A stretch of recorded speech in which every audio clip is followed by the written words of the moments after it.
Irmãos, tema da minha pregação hoje, vencendo as tentações sexuais. Como eu disse, a partir da semana que vem nós vamos estar pregando sobre relacionamento. E vai ter um dia específico que eu vou pregar só sobre vida sexual. Porque a Bíblia nos ensina, tem um livro inteiro que fala a respeito de relacionamento conjugal. Cantares é o tempo todo. Olha um dos versículos que tem Cantares. Sacia-te com seios da tua amada. Olha que maravilha, hein?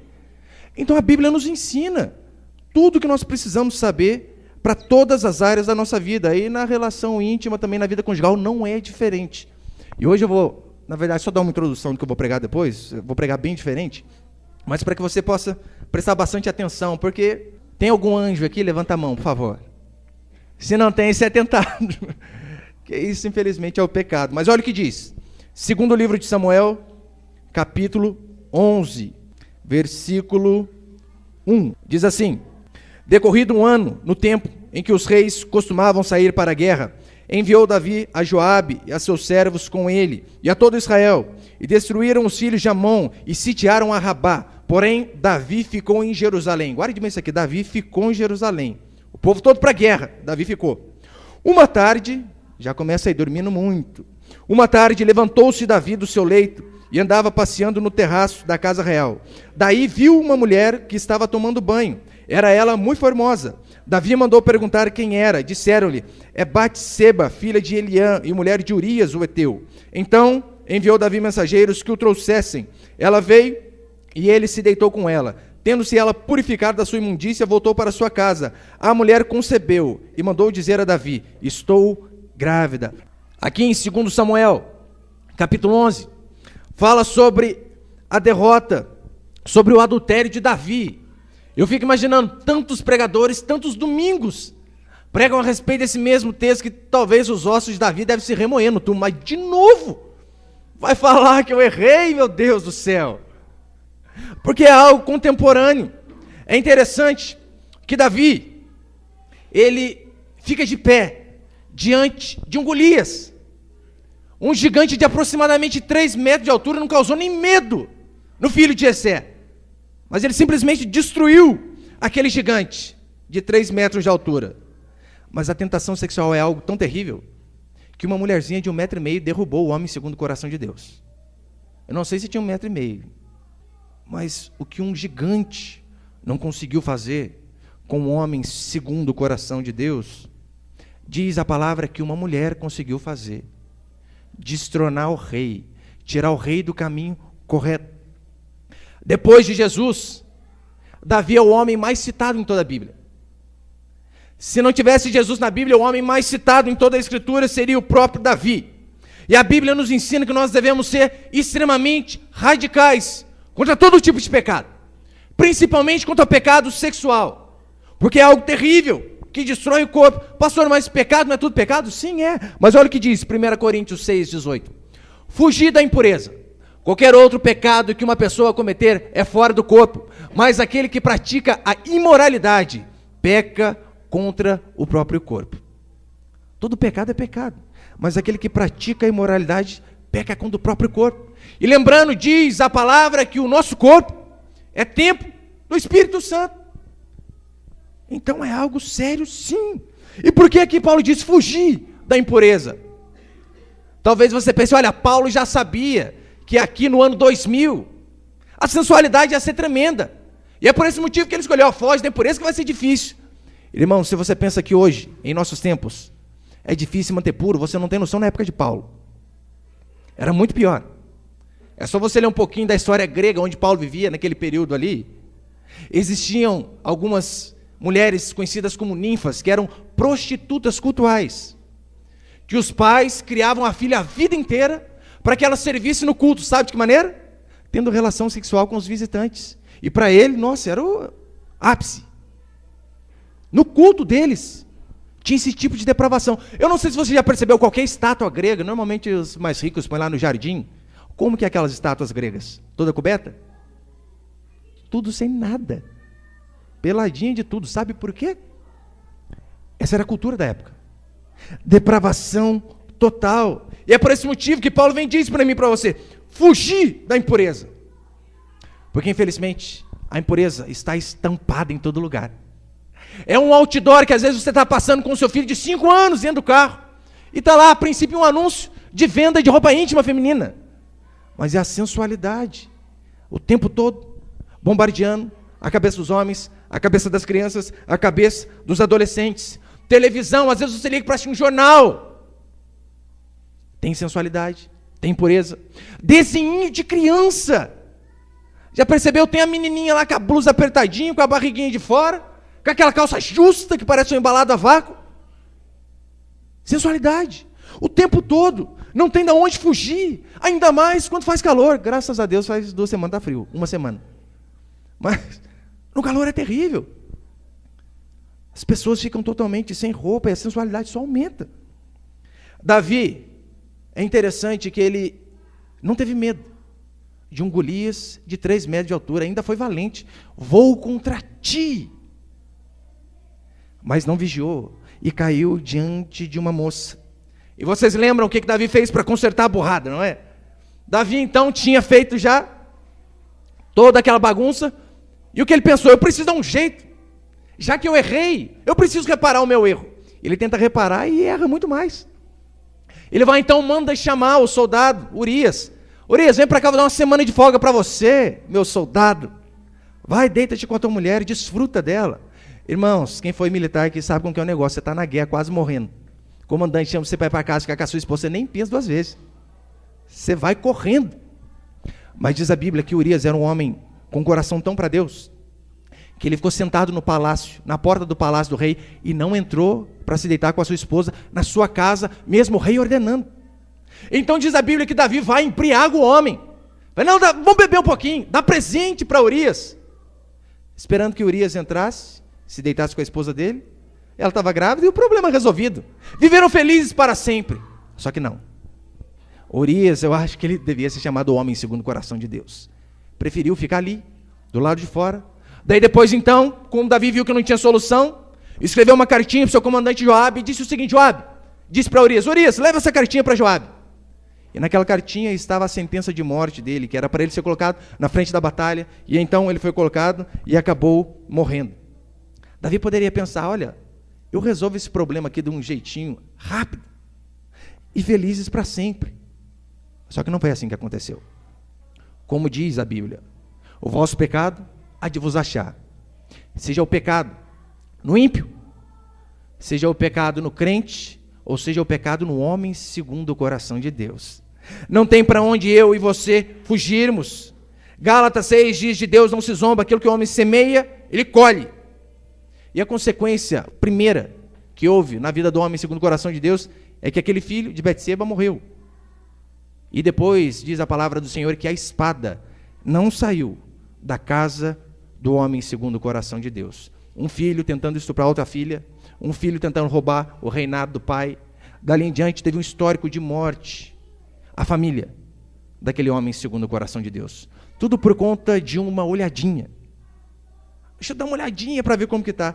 E acabou dessa maneira. Eu quero passar aqui alguns princípios dessa história. Põe lá o primeiro, por favor. Você pode falar para a pessoa do seu lado: um anel no dedo não santifica um coração doente. Alguns pensam que, olha, o que eu preciso é casar. Se eu casar, eu vou resolver os meus problemas. Tentação nunca mais. Quantos aqui são casados? Levanta a mão. É mentira isso ou não? Muita! Muitas pessoas pensam que o simples fato de ter um anel no dedo vai santificar um coração podre e corrupto. Mas é mentira. Nós vemos às vezes artistas famosos casam com mulheres lindas. Parece o sinete da perfeição. E trai. E a maioria das vezes você percebeu que é com uma mais feia. É impressionante. Eu acho que aquele Ronaldo Fenômeno, ele era fenômeno pelo seguinte fato. Ele casa, Milene Domingues, depois Daniela Cicarelli, depois Raica de Oliveira e depois sai com travesti. Fenômeno. Sabe por quê? Você pode estar casando com a mulher mais linda do mundo. Se o seu coração é podre, meu irmão, não tem o que você fazer. Se o seu coração é podre, minha irmã, não tem o que você fazer. Mas talvez você pense, mas se minha mulher fosse um pouquinho mais bonita, eu não seria tentado. Seria do mesmo jeito. Esses homens ímpios são tentados o tempo todo e nós também. Ou você pensa que aqui corre versículo. É sangue. Um anel no dedo, um casamento, não santifica um coração podre e corrupto. E lembrando, Davi, ele não tinha uma mulher bonita. Diz a Bíblia que ele tinha várias mulheres bonitas. Muitas. Põe ali, eu coloquei 2 Samuel. Olha o que diz 2 Samuel 16:15. Saiu o rei e todos de sua casa o seguiram. Deixou, porém, o rei 10 concubinas para cuidarem da casa. Concubina era a amante legalizada da época. Podia. Tinha lá a mulher dele, a esposa. Ainda tinha a escrava da esposa, que era concubina dele. Ele pegava todo mundo ali. Deixou o rei 10. Não diz que ele deixou todas. A Bíblia diz que Davi tinha várias mulheres e várias concubinas. Olha o que diz 1 Crônicas 14:3. Não tem? 1 Crônicas 14:3. Davi tomou ainda mais mulheres em Jerusalém e gerou ainda mais filhos e filhas. Davi não tinha problema. Não. E você acha que mulher de rei era de que jeito, irmão? Desdentada, feia, cabelo sem progressiva. Não. É só você ver como que é a mulher dos homens famosos hoje. Você consegue ver um jogador de futebol com a mulher feia? Você não consegue ver. Agora você acha que as mulheres do rei eram feias? Não era. Bonita. Davi tinha uma morena um dia, uma loira no outro, uma ruiva no outro, é rodízio. E mesmo assim, conseguiu cair em pecado.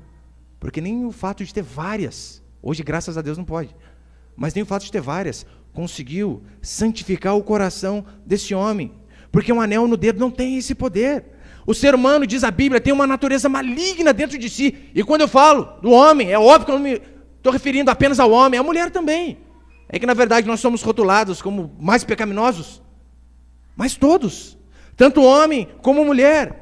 A natureza pecaminosa está dentro dele. A nossa natureza quer sempre nos levar ao que é proibido. Eu coloquei Romanos 7. Romanos 7:8 diz assim: mas o pecado, tomando ocasião pelo mandamento, despertou em mim toda sorte de concupiscência. O que é isso? Desejo da carne. Desejo mau. O mandamento, olha, mas o pecado, tomando ocasião pelo mandamento, despertou em mim toda sorte de desejo errado. Pastor, me explica isso. Tem uma grama que você passa todo dia, ali não pisa nela, você passa pela calçada. Um belo dia, coloca uma plaquinha, proibido pisar na grama. Mas não dá uma vontade de pisar? É hoje que eu passo aqui. É isso que a Bíblia está dizendo. Sempre pôde. Só que agora colocou uma plaquinha que não pode. O ser humano parece que tem aquela gana. Proibida, é gostoso. É isso que a palavra do Senhor diz. O pecado, ele sempre diz que nós nunca temos o suficiente, que o que a gente tem nunca é bom. O pecado sempre diz que nós temos em falta, que precisamos de mais. Se a sua esposa é morena, rapaz, se fosse uma loira, você ia ver só, hein? Se é uma loira, nossa, você não tem noção como são as ruivas. Você tem uma ruiva que você não viu as asiáticas. Ele sempre vai falar que a gente nunca tem o suficiente. E os ímpios são exatamente dessa forma. Eles não conseguem ser fiéis, porque eles não têm gratidão, e eles não conseguem ser felizes com aquilo que eles têm, com a mulher, com o marido que eles têm. Então, como que nós podemos vencer as tentações sexuais? Primeiro, como que nós vencemos? Com gratidão. Você pode falar para a pessoa do seu lado? Com gratidão. Eu já vi pessoas fazer todo tipo de simpatia para vencer a tentação sexual. Tá difícil, toma um banho gelado, nesse frio é uma maravilha. A tentação vai embora rapidinho. Uma vez eu vi uma pessoa dizendo o seguinte: olha, se olhar para uma mulher bonita, você imagina que é travesti, você desanima na hora. Eu já vi várias mandingas, mas eu vou falar para você, não adianta. A gratidão é a base para eu e você vencermos a tentação sexual, seja qual ela for, dinheiro, inveja. Se nós formos gratos com aquilo que nós temos, vai ser muito fácil de conseguirmos vencer essas coisas. Provérbios 5 tem? Provérbios 5:15. Bebe a água da tua própria cisterna e das correntes do teu poço. Ou seja, se satisfaça com aquilo que é seu. Desfrute daquilo que é seu. Agradeça por aquilo que você tem. Se nós usarmos isso em qualquer área da vida, se você acordar bem de manhãzinha, em vez de reclamar do frio que está fazendo, você começar a agradecer a Deus pelo ar que você respira, a probabilidade do seu dia ser um dia melhor é bem maior. Porque se você ficar murmurando, você acha que Deus vai mandar um sol só para você. Vou esquentar aquele homem reclamando. Não. Precisamos aprender a ser gratos, seja chovendo, seja frio, seja sol. O nosso dia melhora cada dia mais. E para vencer a tentação sexual é a mesma coisa. Aprenda a ser grato, meu irmão. Pela esposa que você tem, pelo marido que você tem. Minha esposa acorda cedo, 7h30 mais ou menos, e eu acordo bem mais cedo que ela. E normalmente quando ela acorda, eu já orei, eu já tomei café, já estou lendo a Bíblia, e ela sempre passa perto de mim e dá uma brincadinha. Já agradeceu a Deus pela minha vida hoje? Toda vez, amor, sempre, a primeira coisa que eu agradeço ao Senhor, obrigado pela esposa. Fazer uma média, né, irmãos? Mas eu agradeço mesmo. Você tem que aprender a ser grato por aquilo que Deus deu para você. Aprenda a acordar logo cedo e falar, Senhor, obrigado por aquele marido lindo, maravilhoso. Pastor, mas daí eu vou estar mentindo. Eu declaro pela fé, irmã. Profetiza. Você tem que crer, você tem que ter fé. Aquela barriguinha ali, ai, Senhor. É um tanquinho, só que só tem uma trinca, né? É uma bênção. Você tem que declarar pela fé. Temos que ser gratos por aquilo que nós temos. E você também, irmão, aprenda a agradecer a Deus pela esposa que você tem. Também declare pela fé, Senhor, ela é linda. Ainda que não seja. Profetize, declare que vai se tornar um dia. Mas também você precisa abrir a mão, pagar um progressivo para ajudar, né? Senão fica difícil. Precisamos aprender a ser gratos por aquilo que nós temos. Provérbios 19:14 diz, a esposa prudente vem do Senhor. É Deus que manda a esposa, então precisa agradecer. Esses dias eu estava conversando com meu filho mais velho, 10 anos, ele fica perguntando às vezes para mim, pai, será que vai dar tempo de eu casar ou Jesus vai voltar antes? 10 anos. Meu filho, fica em paz. Se puder casar, bem, se Jesus voltar antes, melhor. Brincadeira, falei não. Eu comecei a falar para ele, olha, desde quando você é bem pequeno, que o pai começou a entender o que é Deus, eu já orava para Deus preparar uma boa esposa para você, para o seu irmão eu orava desde quando sua mãe estava grávida e descobriu que era homem.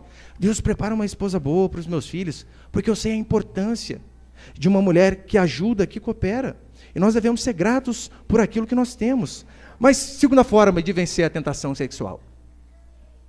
Arranque seus olhos. Você pode repetir para a pessoa do seu lado? Arranque seus olhos. Segundo Samuel 11:2. Diz assim, uma tarde levantou-se Davi do seu leito e andava passeando no terraço da casa real. Daí viu uma mulher. Olha que interessante. Pecados grandes começam através de coisas mínimas. Uma olhadinha que não podia. Se Davi conhecesse aquele princípio de Mateus 5, se o teu olho te faz pecar, arranca. Provavelmente ele não teria trazido um monte de desgraça para a sua família. Eu e você também, irmãos, devemos fazer isso a cada dia. Cortar tudo aquilo que pode nos levar para o pecado. Se é uma internet, não é possível, você não consegue puxar a tomada. Se você sabe que aquilo vai fazer a sua cabeça dar umas pensadas meio atravessadas, arranca. Se é o WhatsApp, eu vou dar uma dica para você. Se você clicar, vai aparecer uma setinha assim escrito desinstalar aplicativo. Resolve o problema. Eu não estou falando que é errado, eu tenho também. Mas se é algo que você sabe que pode te levar para o caminho errado, Facebook, mas manda ela para a China no Facebook. Quero nem saber desse negócio. Se conseguimos usar de maneira correta, é bênção. Mas se é algo que você sabe que pode te levar para o pecado, arranca. Olha como que era Sansão. Sansão era nazireu, ele não podia beber vinho, só que ele passeava na vinha. Você acha que vai dar certo alguma coisa dessa ou não? Ele não podia, mas dava uma passeadinha ali. Mas a Bíblia diz que nós devemos ser radical com o pecado. Só que o problema é que às vezes a gente pensa, mas será que precisa ser tanto assim, pastor? Sabe por que nós devemos ser radical com o pecado? O pecado é radical com a gente. O pecado não brinca com a gente. O pecado não está preocupado se você é pai de família, se você é pastor, se você é um ícone perante a sociedade. O que ele quer apenas é destruir a sua vida, seu casamento e a sua família. E você ainda vai brincar com essas coisas. Lembra o exemplo de José do Egito? Está lá a mulher do Potifar, devia ser uma beleza aquela mulher. Nua querendo sair com ele. O que ele fez? Sou crente, mulher, pode fazer o quadradinho de 8 aí, que aqui eu não caio não. Foi isso aí que José fez? Ó, deu linha na pipa. E eu ficar aqui, é ruim, hein? Pode ter certeza, José correu porque a mulher era bonita, se fosse feia, não põe a medo em ninguém. Mas esse é o padrão das Escrituras, fugir da impureza. Só que é mais ou menos o seguinte, daí está lá, Imagina que tem um buraco aqui no meio. O ímpio vê um buraco, vai e se joga. Tentação sexual é mais ou menos assim. O ímpio não quer saber. Ele vai, cai mesmo. O crente, mais ou menos, ele faz o quê? Rapaz, eu vou passar com cuidado aqui para não cair. Passa de ladinho. Agora, o crente que entendeu que o pecado pode destruir, o que o pecado pode fazer na vida, sabe o que ele faz? Ele dá a volta lá na outra rua. Ele não passa nem perto do buraco. E assim que eu e você também devemos fazer. Fugir de forma absurda. Se é um local, irmão, que você sabe que passar por ali, o negócio é meio tenso. A academia. Passa lá para outra rua, faz uma volta a mais, balão lá no centro. Mas não passa lá, meu Deus do céu. Corta tudo aquilo que te leva para o pecado. Tem um versículo que eu levo sempre comigo, diante de qualquer dificuldade, sabe qual é? Jó 31, tem ali? Jó 31, diz assim: fiz aliança com os meus olhos, como, pois, os fixaria em uma donzela. Toda vez eu lembro assim, olha, eu tenho uma aliança com a minha esposa. Deus me livre de eu colocar o olho em outra mulher que não seja ela. É por esses motivos, por todas essas dicas que a Bíblia dá do quanto nós devemos fugir da impureza, que eu não sei se eu sou retrógrado, alguns me chamam de ultrapassado, mas não entra na minha cabeça. Eu não consigo entender 2 adolescentes namorando, sendo que a Bíblia o tempo todo diz, fugir do pecado, só que eles fazem o contrário, eles correm para o pecado. Pastor, mas não tem problema nenhum. Irmão, você já foi novo, você sabe como que é. Eu já vi, às vezes, irmão crente de verdade, vim chorando, falando, pastor, estava com minha namoradinha lá, a mão na cintura dela, ela a mão na cintura minha, aquilo lá, e deu umas reações estranhas em mim, incontroláveis. Eu falei, glória a Deus, irmão, você não é gay, é um bom sinal. Só que para quem é crente de verdade, você imagina o peso que não é, a angústia, de toda vez chegar, eu não acredito que eu fiz isso de novo. Daí está lá, 14 anos de idade, não tem dinheiro nem para pagar um lanche para a menina, tem que pedir para o pai, e quer namorar, quer ficar junto. Às vezes eu vejo alguns adolescentes colocando no Facebook, né? Olha, fotinha com a namorada no shopping, sei na onde, isso aqui quer ser homem. É o dia que você colocar uma foto lá com a conta de luz paga e de água também, você pode começar a dizer que você é homem. Do contrário, não entra na minha cabeça essas coisas. Para quem é crente de verdade é loucura. Às vezes eu vejo meninas, 13 anos, eu não consigo tirar ele da cabeça. Ele quem? Piolho? 13 anos, o máximo que tem que ter na sua cabeça é piolho. Não entra na minha cabeça esse tipo de coisa. O pecado, ele é como um vulcão. O vulcão, ele fica ali paradinho. Mas se tem as condições necessárias, o clima é propício, ele vai acabar explodindo. E você sabia que esse vulcão está dentro de você? Está dentro de mim? É só nós darmos as oportunidades necessárias. É só você pensar, minha esposa dormiu, eu vou dar uma olhadinha na internet sozinho. Não, irmão, a esposa foi dormir, arranca o negócio da tomada. Não dá brecha. Põe senha se você puder. Porque basta eu e você darmos as condições necessárias, que o vulcão dentro de mim e você vai explodir também. Mas terceira forma que nós temos de como vencer as tentações sexuais. Esteja sempre em guerra. Você pode falar isso para a pessoa do seu lado? Esteja sempre em guerra. Isso aqui é de suma importância. Versículo 1 diz assim: decorrido um ano, no tempo em que os reis costumavam sair para a guerra, enviou Davi a Joabe e a seus servos com ele, e todo Israel, que destruíram os filhos de Amon e sitiaram Rabá. Porém, Davi ficou em Jerusalém. Davi mandou o povo todo para a guerra. Vamos lá, vamos batalhar. Eu vou ficar aqui dormindo um pouquinho até mais tarde. E qual foi a consequência? Caiu. Você sabia que às vezes vir ao culto é guerra? É difícil. Às vezes acabou de quebrar o pau com a esposa, com a mãe, com o pai lá. É dia de culto. E aí? Guerra. Cansado. Cansaço é algo natural. E você pensar, mas só hoje. Você está deixando de ir para a guerra, irmão, quando você não vem aqui. Ouvir a palavra do Senhor, se alimentar de Deus. Porque vai falar, tem dia que você ouve aqui, é uma bênção. Mas tem dia que você ouve aqui que o pastor fez o dia inteiro, meu Deus, que me preparou a palavra. Ô, pregação ruim! Tem dia que é difícil me ouvir. Nós estávamos de manhã lá no culto em Pinda, e o Robson, tadinho, saiu do serviço 7h30 e foi direto para lá. 8 horas já estava aqui, pegando os instrumentos para ir tocar lá.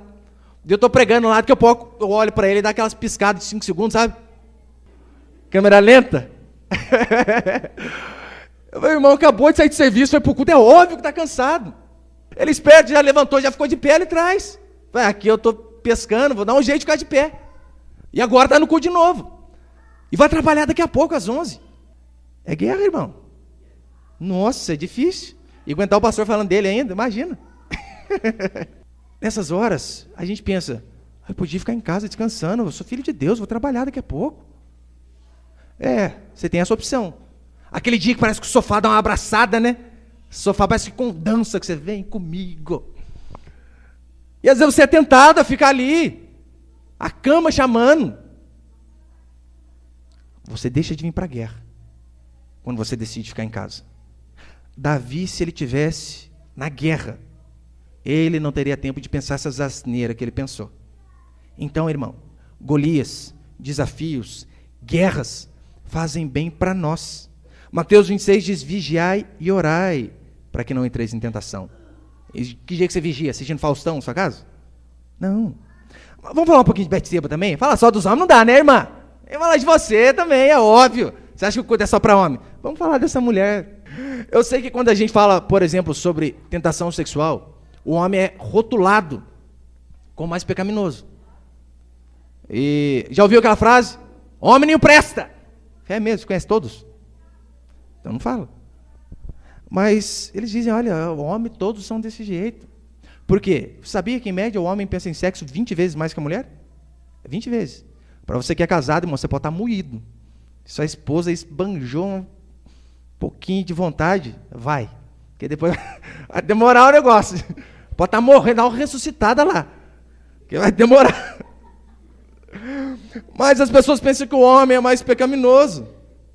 E sendo que, na verdade, o ser humano em si, tanto o homem como a mulher, a natureza do pecado, está dentro deles. O interessante aqui no verso 4, olha como que Betseba era santa, né? Acompanha comigo aí.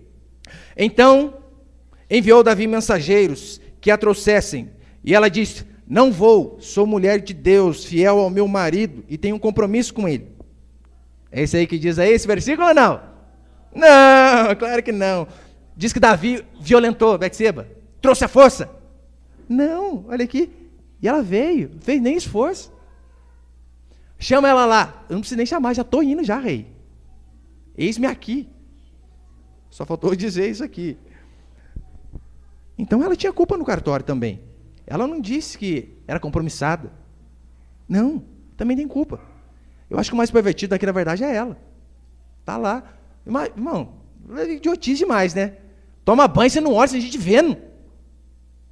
Isso aqui, ou é santa demais, né? Pura demais.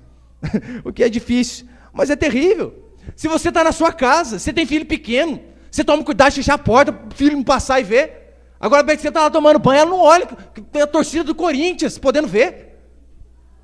Daí tá, o rei está lá, dá para ver daqui. É igual prédio, né? Tem gente que mora em prédio, às vezes na janela mais alta dá para ver a janela mais baixa.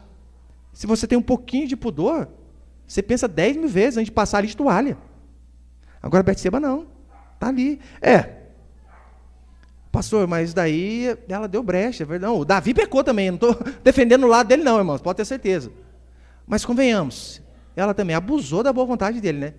Imagina que você tem um filho de 5 anos e você faz o seguinte, você faz um bolo de chocolate daqueles bonitos de brigadeiro, deixa um pote de sorvete do lado, põe em cima da mesa e diz, menino, não mexe.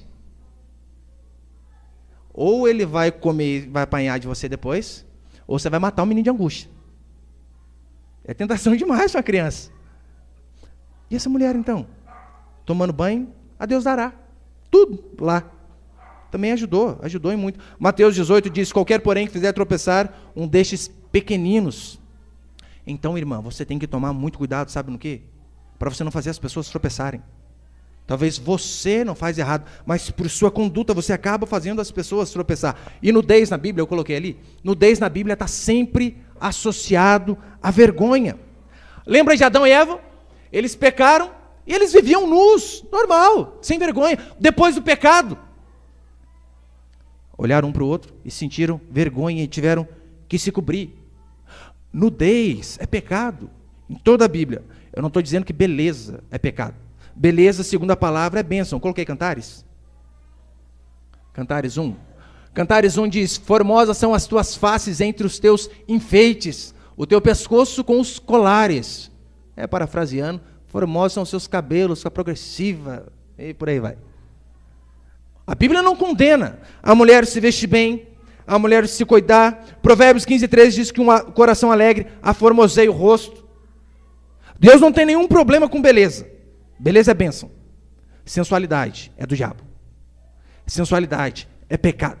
Sensualidade é algo das trevas. Porque você, irmã, guarde bem isso que eu vou falar para você. Você não expõe o seu corpo apenas quando você mostra. Mas, infelizmente, muitas mulheres expõem o corpo coberta. De que forma? Com roupas extremamente sensuais. Às vezes está de manga comprida, de calça comprida, mas uma roupa extremamente justa, embalada a vácuo, que parece que marca o corpo inteiro. Você não precisa nem ver a mulher nua. Se olhou, você vê o corpo inteiro. Isso, segundo a Bíblia, é sensualidade, é pecado. Pecado. Blusas que às vezes cobrem, mas que marcam, que adianta? Você precisa, irmã, entender que você não pode ser pedra de tropeço para as pessoas. Porque sim, o pecado, aquele homem lá vai pagar pelo pecado dele. Mas você que conduz a ele ao pecado, pode ter certeza que você vai pagar também. Então, uma dica. Se a sua calça é 40, não põe 36 não, põe 40. Depois que 40. Não é 36. Revelação, hein? Mas vamos lá. Por que ela estava tomando banho exposta ali ao oceano sensual? Primeiro, tem algumas alternativas. Por que ela estava se sensualizando ali? Primeiro, ela queria se promover. Essa é uma probabilidade. Pastor, o senhor está sendo maligno. Não, eu vou ser benigno depois também. A primeira probabilidade é que ela queria se promover com a sua sensualidade, arranjar um bom partido, e nada melhor que o rei. Não é isso que as mulheres ímpias fazem hoje? Elas passam o dia inteiro na academia por causa de saúde? Quer nada, quer arrumar o cara num carrão lá. O cara cheio de dinheiro. Esse é o grande objetivo. Será que às vezes Betseba não podia ser assim? Rapaz, já que eu sou... E a Bíblia diz que era muito formosa. Será que ela não usou da sensualidade dela para arrumar um bom partido? Rapaz, esse Urias aqui é um soldadinho raso aqui. Eu vou que manda no comandante. Essa é uma possibilidade. As mulheres ímpias fazem isso, por que ela também não poderia fazer? Agora, se você, mulher, é sensual para você conquistar alguém, qual tipo de pessoa você acha que você vai conquistar? Alguém extremamente sensual igual a você. Porque não adianta, atraímos os semelhantes. Mas tem uma segunda possibilidade. Por que ela estava ali exposta, ou sendo sensual? Queria ser desejada. Às vezes o coração dela era assim, eu não quero sair com o rei, eu quero apenas que o rei olhe para mim e me deseje. Olha as mulheres ímpias, por exemplo, daquela revista Playboy. Elas não querem sair com todos os homens que compram a revista, mas elas querem ser desejadas pela maioria dos brasileiros. Talvez o grande ápice dela é falar, rapaz, aqueles homens lá, eu quero que eles sonhem comigo. Será que às vezes também isso não podia ser o caso de Betseba? Eu queria apenas ser desejada, porque o ser humano é assim, arrogante por natureza. Ai, pastor, ainda bem que eu sou crente, sua irmã não tem esse problema. Talvez você não tenha esse problema quanto à sensualidade. Mas quantos de nós também queremos nos aparecer o tempo todo? Você pode não querer se mostrar para os homens, mas quantas mulheres, irmãs, se arrumam para outra mulher? Quando você vai pôr a roupa no culto, irmã, o que você pensa? Essa roupa vai glorificar a Deus. Ou, se eu for com essa daqui, as irmãs vão vir, que eu vi a semana passada de novo. Tem que trocar. Está querendo parecer. Está querendo se exaltar. Homens querem se expor através da inteligência, da força, da riqueza. A mulher, às vezes, do corpo, da roupa. Agora, cristão não foi chamado para se destacar, mas fomos chamados para que Cristo se destaque em nós. É claro, irmã do céu, não vai vir com camisetão de vereador semana que vem no culto que não. Toda largada. O pastor é contra se arrumar. Não, não sou não. Se arruma mesmo. Então, a Bíblia também não tem nenhum problema com isso. Olha o que diz 1 Pedro 3. Não seja o adorno da esposa o que é exterior, como frisado de cabelos, adereços de ouro, aparato de vestuário. Seja, porém, o homem interior, do coração, unido ao incorruptível traje de um espírito manso e tranquilo, que é de grande valor diante de Deus. Olha, não seja o adorno da esposa, da mulher, o que é exterior, mas não diz que não pode.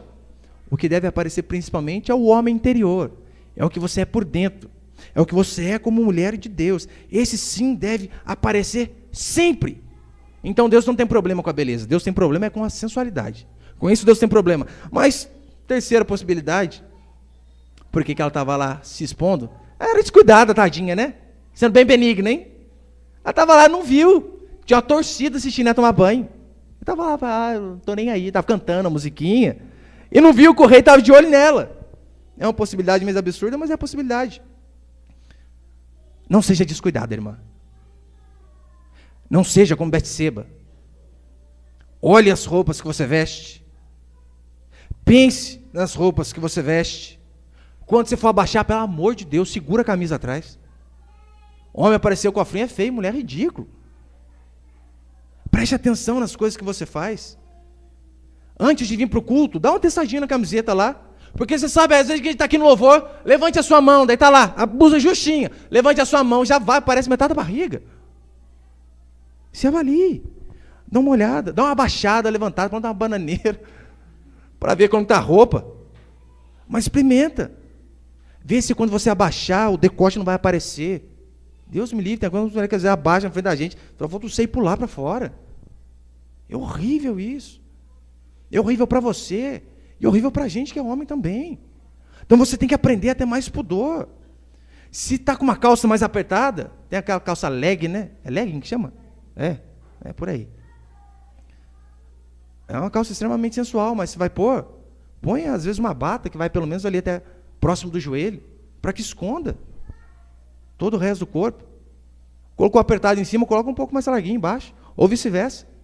Vai alguns usar mais justo em cima, dê uma largueada na parte de baixo. Faz um teste se você casar na frente do marido. Faz isso. O versículo ali continua dizendo, e essas mulheres eram assim diante dos maridos.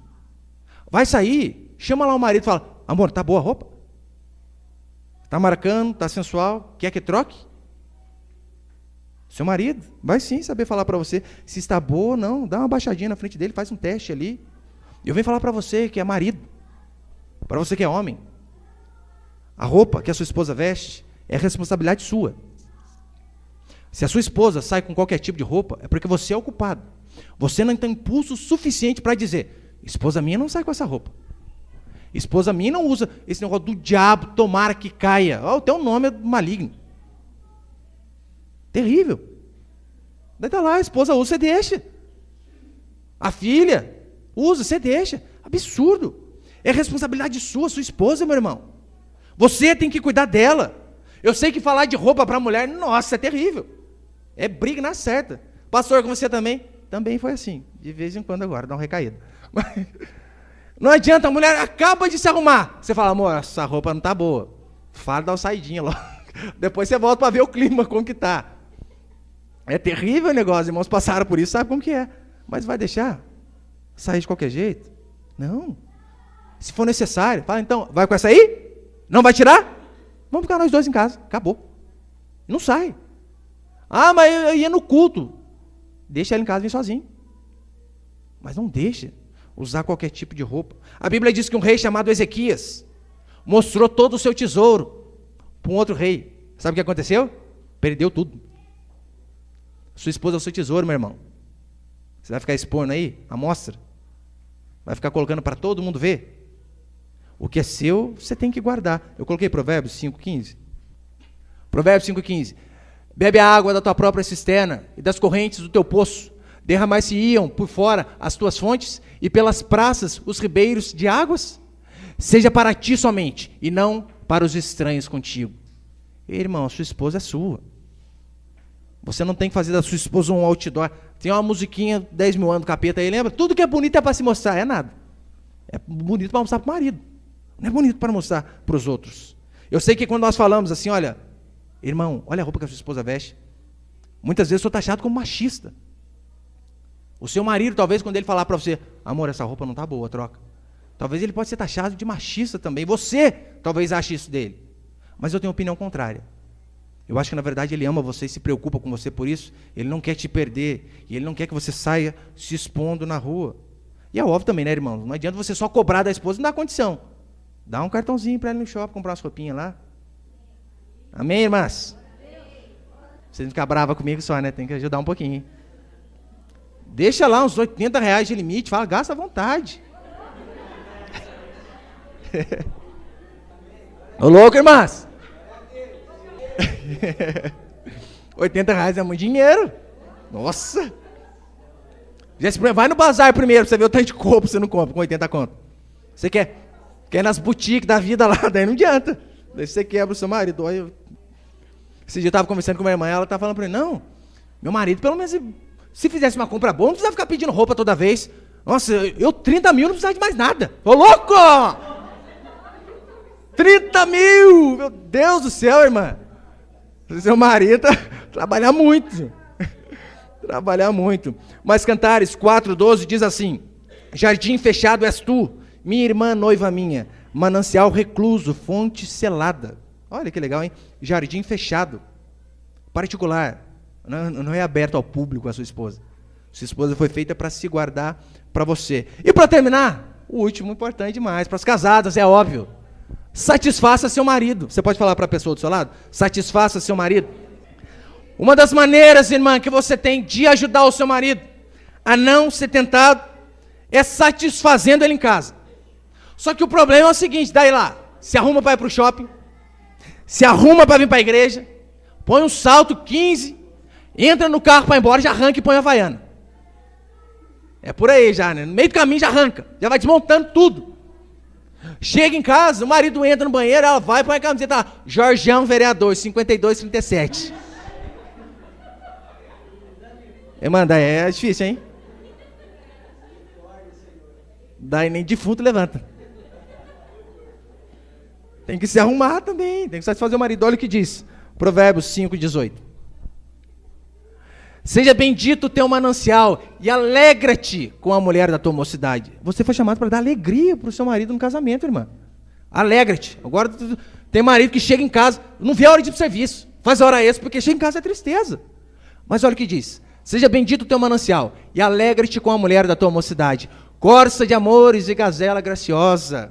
Sacia-te os teus seios em todo o tempo, aleluia. E embriaga-te sempre com as suas carícias. A única coisa que você pode ficar bêbado, irmão, é do carinho da sua mulher. Isso aí você pode tortar no chão de cabelo. Você não tem problema, não. Porque, filho meu, andaria cego pela estranha e abraçarias o peito de outra. Se a mulher cumpre a primeira parte, alegra o esposo, acaricia o esposo, embriaga o esposo de carinho, ele não vai precisar abraçar a estranha. Não vai. É consequência lógica. Se ele é bem tratado em casa, não vai precisar procurar nada em outro lugar. Aí vem falar para você. O diabo criou a pornografia, a sensualidade, a prostituição, mas o sexo foi Deus que criou. Deus que fez. Criou Adão e Eva no paraíso, irmãos. Sem roupa, sem sogra. E é um mandamento. Sede fecundos e multiplicai-vos. Hoje tem mais ou menos 7 bilhões de habitantes. Eles mandaram ver, hein? Então é bênção. Só que olha para cá. Só que infelizmente, muitos cristãos que não sabem o que a Bíblia diz a respeito de relacionamento, o casamento é frustrado. Às vezes eu converso com a pessoa, irmão, mas como está a vida sexual vocês dois aí? Ah, lá em casa passar igual a Copa do Mundo, de 4 em 4 anos. Porque esquece de ver que a Bíblia ensina a respeito dessas coisas também. Ou tem muitos casais que é igual o cachorrinho domesticado, já viu? O marido ajoelha, põe a língua para fora e implora. A mulher finge morte e rola. É uma vida íntima fuleira que só vendo. Na beira da falência. Mas é claro, há casos que, por exemplo, a esposa com problema de saúde, irmão, você precisa entender também, misericórdia, né? Está lá a esposa com infecção de urina, você não quer saber, quer fazer gol. Não, a gente tem que pensar também.